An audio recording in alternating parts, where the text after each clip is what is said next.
सामान्याच्या अन्यायावर नेहमी लक्ष देवळा न्यूजवर पहा फक्त.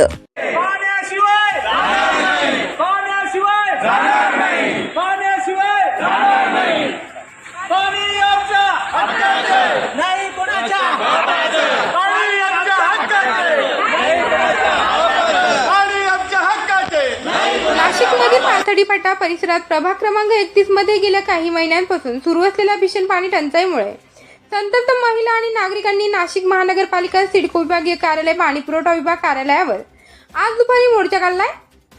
मोर्चा आणि समस्येबाबत महत्त्वाची माहिती मिळताच भाजपचे दोघेही नगरसेवक भगवान दोंदे आणि बाळासाहेब शिरसाट यांची मध्यस्थी संतप्त महिलांचा मोर्चा संदर्भात समस्या जाणून घेतल्या आणि त्यांच्याबरोबर मोर्चामध्ये भाजपची सत्ता असूनही नागरिकांबरोबर उपोषणाला बसण्याची वेळ नगरसेवकांवर आली.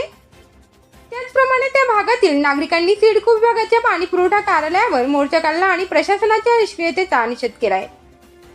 प्रशासनाला घेराव घालून नागरिकांनी पाण्याची अनियमितता त्यामुळे होणाऱ्या त्रासाबद्दल जाब विचारलाय. दरवर्षी पाणीपट्टी भरूनही नागरिकांना फक्त अर्धा तास पाणी मिळत आहे असा आरोप महिलांनी केलाय. एवढे लहान मुलं घेऊन आलोय माहिती का?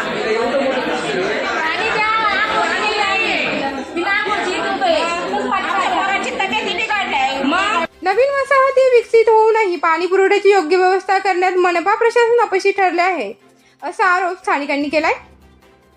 पूर्ण पाथर्डी फाटा पाण्याच्या पाईपलाईनच्या लिकेजन त्रस्त आहेत आणि एकीकडे जनतेला वेठीस धरून तिकडे नागरिकांचे पाण्याविना हाल होताना दिसत आहेत.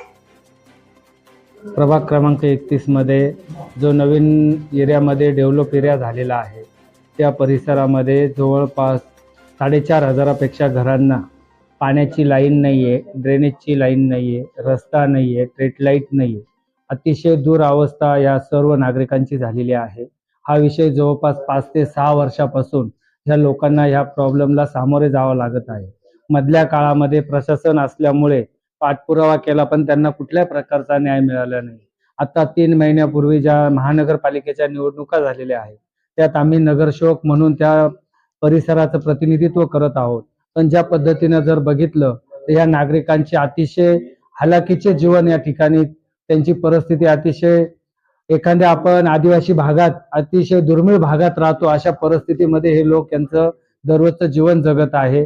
आपण आता जर बघितलं या परिसरामध्ये गेल्या 4-5 वर्षापासून टँकर असेल किंवा बोरच्या माध्यमातून पाणी पुरवठ्याचं त्यांचं साधन होतं. पण आज अशी परिस्थिती झालेली आहे या परिसरामधले सर्व बोरचं पाणी आटलेलं आहे. त्यामुळे या सर्व नागरिकांची पाणी समस्या ही खूप मोठ्या प्रमाणात उद्भवलेली आहे. निश्चित आम्ही या सर्व नागरिकांसोबत आहोत. महानगरपालिकेकडनं लवकरात लवकर पाण्याची लाईन देखील त्यांच्यासाठी टाकून घेणार आहोत. तसं आयुक्तांनी खाली पत्र देखील पाठवलेलं आहे. येत्या आज किंवा उद्या या परिसरातील नागरिकांना पाण्याची लाईन चालू करण्यासाठी येथील अधिकाऱ्यांनी आश्वासन दिलेलं आहे. नक्कीच आम्ही ते पाणी चालू कराल यासाठी आमची ठाम मागणी आहे. आम्ही सर्व प्रभागातील नागरिकांसोबत आहोत.